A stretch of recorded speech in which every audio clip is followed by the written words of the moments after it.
Changing stripes. One day, as I sat contemplating life, it dawned upon me that change doesn't happen overnight. It's like the saying goes, a tiger can't change its stripes.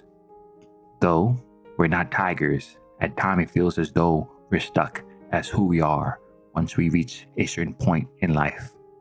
Not only that, but when we do attempt to change, we often rush it out of eagerness or a disdain for our current selves. However, rushing change never leads to anything good. It's crucial to prioritize quality over speed.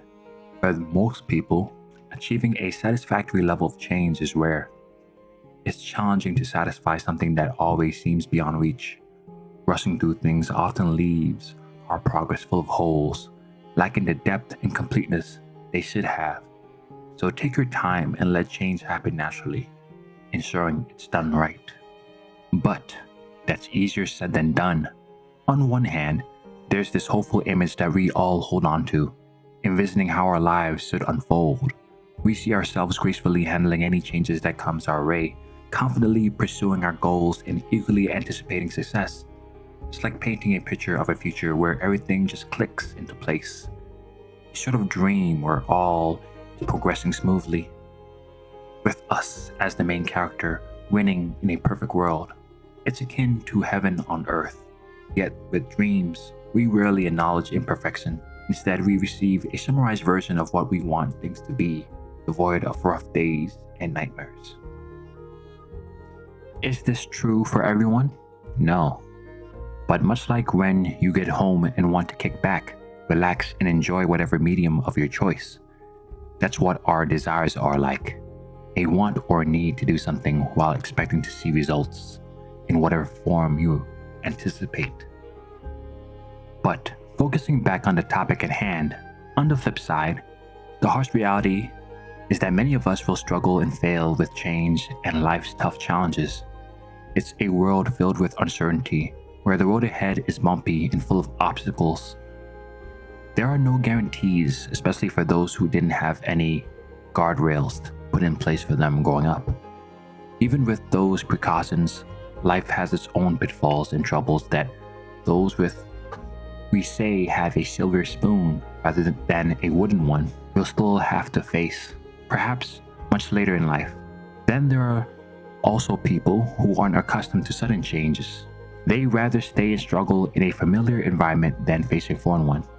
I blame no one, as adapting can feel overwhelming, requiring them to dig deep and find strength they didn't know they had, lest they give up along the way.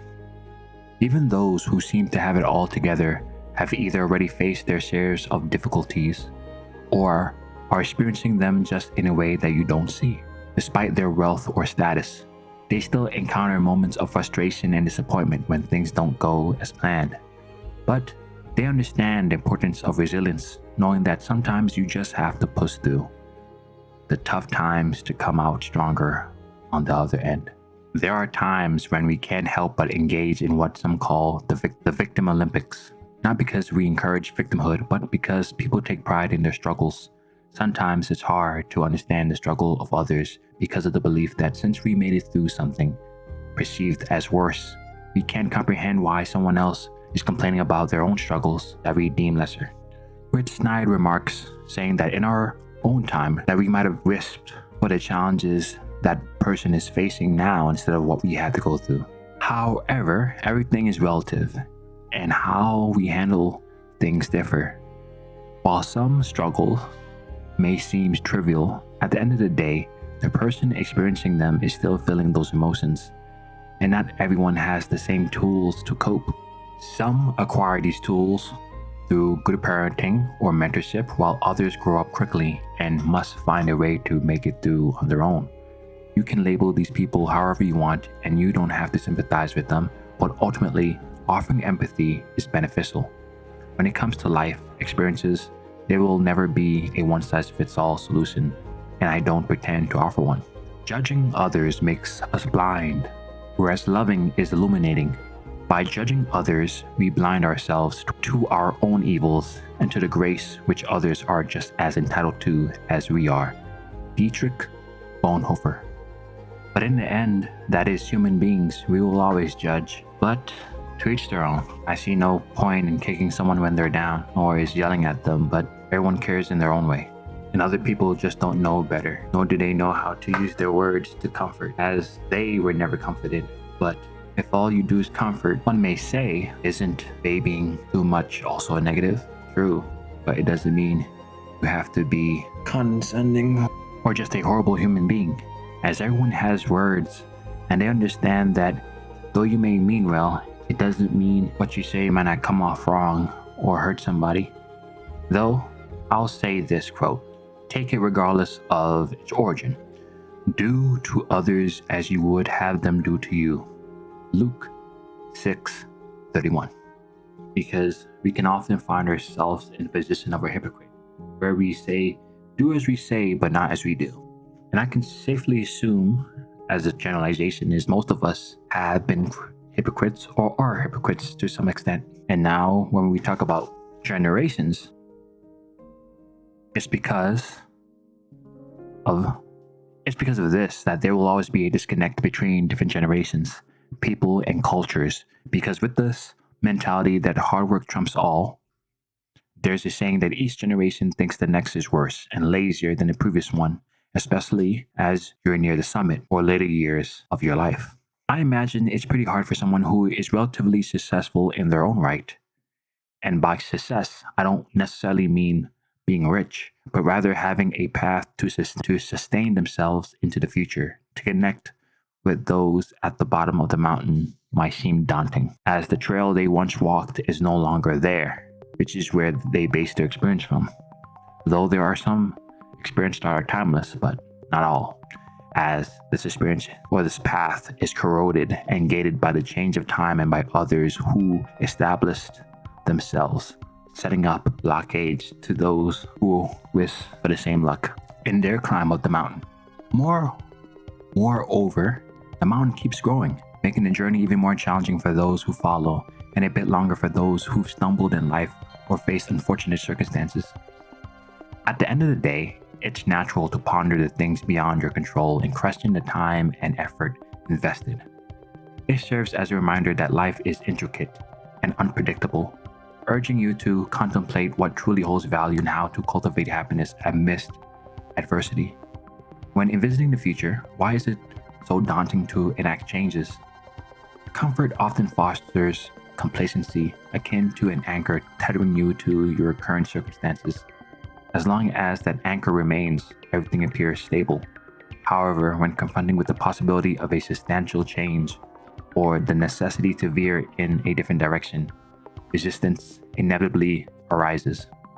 There are risks and costs to action, but they are far less than the long-range risks of comfortable inaction. John F. Kennedy.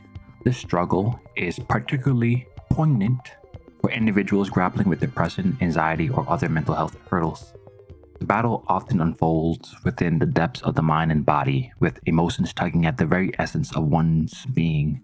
It's easy to overlook the fact that thoughts don't inherently define you, yet because they're experienced firsthand and seem controllable, they wield significant influence over how you perceive and interact with the world. Though that perspective may not encapsulate the full picture, overcoming the self-doubt entrenched in the mind is paramount. It's about vanquishing those negative thoughts to reach your intended destination. While this concept resonates with everyone, executing it proves far from straightforward. As motivation wanes and surges, you may innocently feel spurred to take the first step, only to grapple with impatience upon realizing the daunting journey ahead. This is where discipline enters the fray, an attribute that many lack and requires substantial effort to cultivate. You're essentially grappling with a relentless adversary you've created within yourself every single day. The journey towards change is filled with victories, setbacks, and moments of doubt. Some days you'll triumph, while other days you'll feel overwhelmed. It's a roller coaster of emotions, but it's important to recognize that change takes time and persistence. Trying to change can be a daunting task. It's challenging to truly listen to others, especially when you're determined to be the architect of your transformation. In this journey of change, we often find ourselves as protagonists in our own stories, yet sometimes it feels like we're mere side characters. It's akin to reading a book where we strive for the same precision and depth found in great literature or movies, where we seek to oversee our character development and our training arc, almost like God's witnessing the outcome. But unlike with books, we're living it, which often puts a stop to that delusion for some people. But in the end, we aspire to embrace change with the confidence that we are equipped for whatever challenges that may arise. We navigate through both tough and joyous times, accepting the ebb and flow of life as it unfolds. When we reminisce, it's often a fragmented recollection. If we can recall it at all, we ponder whether our struggles signify weakness or immaturity, or if they're simply a part of the human experience. Ultimately, it's a question only time and introspection can answer.